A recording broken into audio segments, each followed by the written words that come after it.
નિલેશભાઈ, ઘોઘંબા તાલુકાના વિભાજનની વાતો છેલ્લા કેટલાક સમયથી સોશિયલ મીડિયા ઉપર અને ચોરે ને ચૌટે આ બાબત ખૂબ જ ચર્ચાસ્પદ બની રહી છે. અને એક તરફ આદિવાસી સમાજ અને બધા જ સમાજના જે આપણા ઘોઘંબા તાલુકામાં અત્યારે સમાવિષ્ટ ગામડાઓ છે એ બધા જ ગામડાઓ ઘોઘંબા તાલુકા સાથે યથાવત રહેવા માગે છે.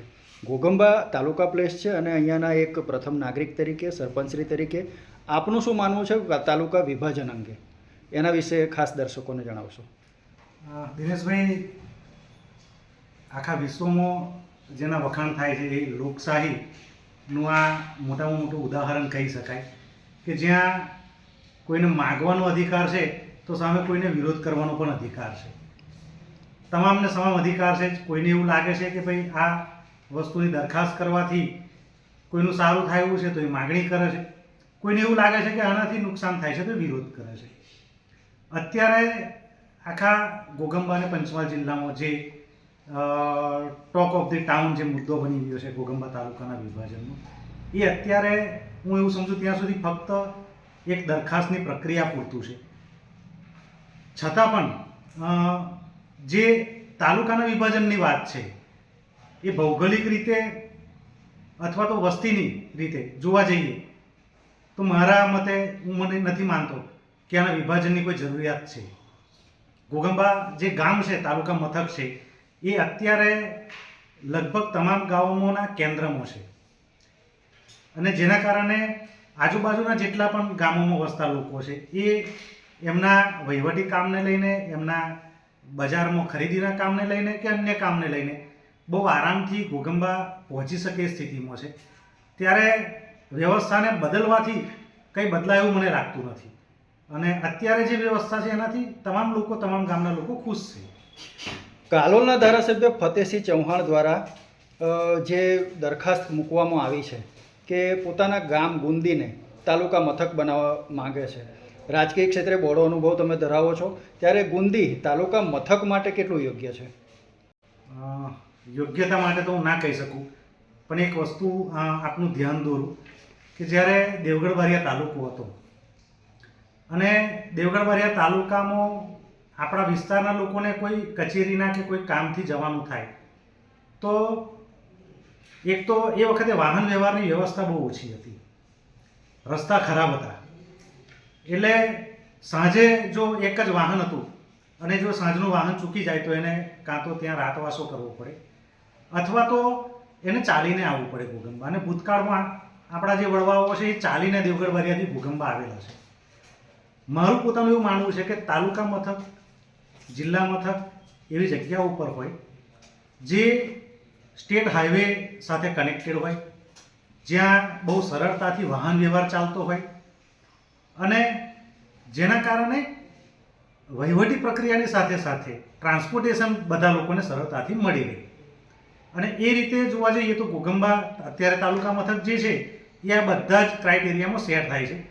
બહાર જે લોકો અત્યારે મજૂરી કામ કરે છે એ લોકોને અર્જન્ટમાં કોઈ વહીવટી કામ છે તો એ બહુ સરળતાથી ઘોઘંબા આવી એનું કામ પતાવીને પરત જઈ શકે છે.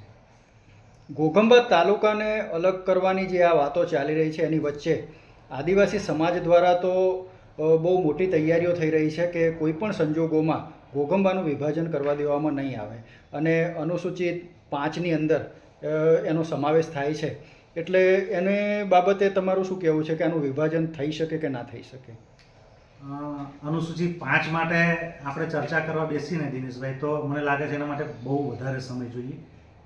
ઘણી વખત એવું થાય છે કે કાયદાના ટાઇટલને લઈ અને લોકો ભાગતા હોય છે, પણ એ ટાઇટલની નીચે ડિટેલમાં એ કાયદા માટેની જોગવાઈઓ લખી હોય છે.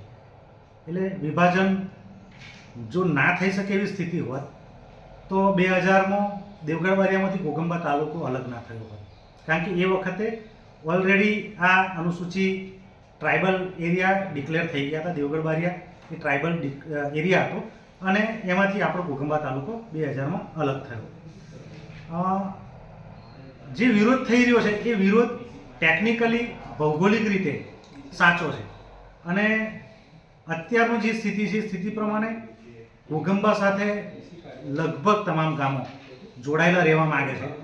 તો સરકાર પણ તમામના હિત માટે નિર્ણય લેતી હોય છે અને આટલો મોટો જ્યારે વાંધા વિરોધ હોય ત્યારે સ્વાભાવિક છે કે જ્યારે પણ નિર્ણય લેવાનો થશે ત્યારે સરકાર તમામ પાસાઓને ધ્યાનમાં રાખી અને લોકોને અગવડ ના પડે એવો જ નિર્ણય લેશે. ચાલો માની લઈએ છે કે તાલુકા પ્લેસ ગમે તે બને છે, પરંતુ ધારી લો કે ભવિષ્યમાં ઘોગંબાનું વિભાજન થાય છે વહીવટી રીતે કે રાજ્યપાલશ્રીની મંજૂરીથી કે ગમે રીતે, તો ઘોગંબાની ઉપર આની શું અસરો પડી શકે? સીધી વસ્તુ છે કે અત્યારે ઘોગંબા તાલુકા મથક છે.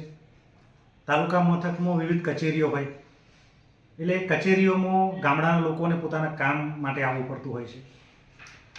કામ માટે આવે એટલે એ સાથે કોઈને કોઈ ખરીદીનું પ્લાનિંગ કરીને આવે.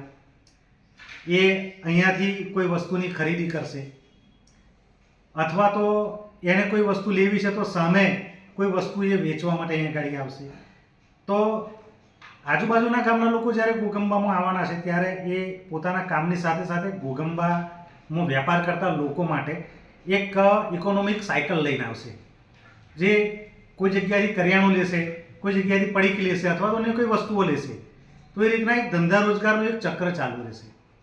તાલુકા મથક અલગ થશે તો સીધી વસ્તુ છે કે અલગ જે વિસ્તાર થવાનો છે એ વિસ્તારના લોકો એમના નવા તાલુકા મથકે જશે અને એની સીધી અસર એટલા લોકો ઘોગંબામાં ઓછા આવશે તો ઘોગંબાના વેપારને, ઇકોનોમીને એની સીધી અસર પડશે. છેલ્લો પ્રશ્ન નિલેશભાઈ, કે આપનું શું મંતવ્ય છે કે તાલુકો અલગ થવો જોઈએ કે ના થવો જોઈએ? મેં પહેલાં જ આપને કહ્યું કે અત્યારની જે સ્થિતિ છે સ્થિતિ પ્રમાણે મને એવું લાગતું નથી કે ઘોગંબા તાલુકાનું વિભાજન થવું જોઈએ. ભૌગોલિક રીતે એટલે એરિયાની રીતે આપને કહું તો આ ઘોગંબા કરતાં પણ વધારે મોટા તાલુકાઓ ગુજરાતમાં છે. અત્યારની જે વસ્તી છે એના કરતાંય વધારે વસ્તી ધરાવતા તાલુકા ઘોગંબામાં છે. અને જો વસ્તી ઓછી કરવાથી અથવા તો તાલુકાનો એરિયા ઘટાડવાથી તાલુકાનો વિકાસ વધારે થઈ જતો હોય તો અત્યારે ઘોગંબાથી ઓછી વસ્તીવાળા તાલુકા છે. આપણી નજીકમાં જ એક મોરવા તાલુકો છે, જાંબુઘોડા તાલુકો છે. વિસ્તારને ધ્યાનમાં રાખીને સરકારની નીતિઓ ક્યારેય હોતી નથી વિકાસની. એ જનરલ જ્યારે નીતિઓ બનતી હોય છે ત્યારે જે વિસ્તારના ફાળે જે આવતું હોય છે યોજનાકીય કામો એ આવતા જ હોય છે. ઘોગંબાને પણ અત્યારે ટ્રાઇબલ તાલુકા તરીકે ઘણી બધી ગ્રાન્ટો મળે જ છે, વિકાસ થઈ રહ્યો છે. ઘણી વખત એવું હોય છે કે વિકાસને છેક નીચેથી આપણે ઉપર લેવાનો હોય ત્યારે પાયાનું બાંધકામ કોઈની નજરમાં આવતું નથી. જ્યારે બહુમાળી બિલ્ડિંગ બને ત્યારે બધાને દેખાય. તો અત્યારે જે લોકોને કદાચ નથી દેખાતો વિકાસ, એમને આવનારા સમયમાં જ્યારે આખું એક રચના તૈયાર થશે ત્યારે વિકાસ દેખાશે. આપની સાથે વાત કરીને ખૂબ જ આનંદ થયો. ધન્યવાદ.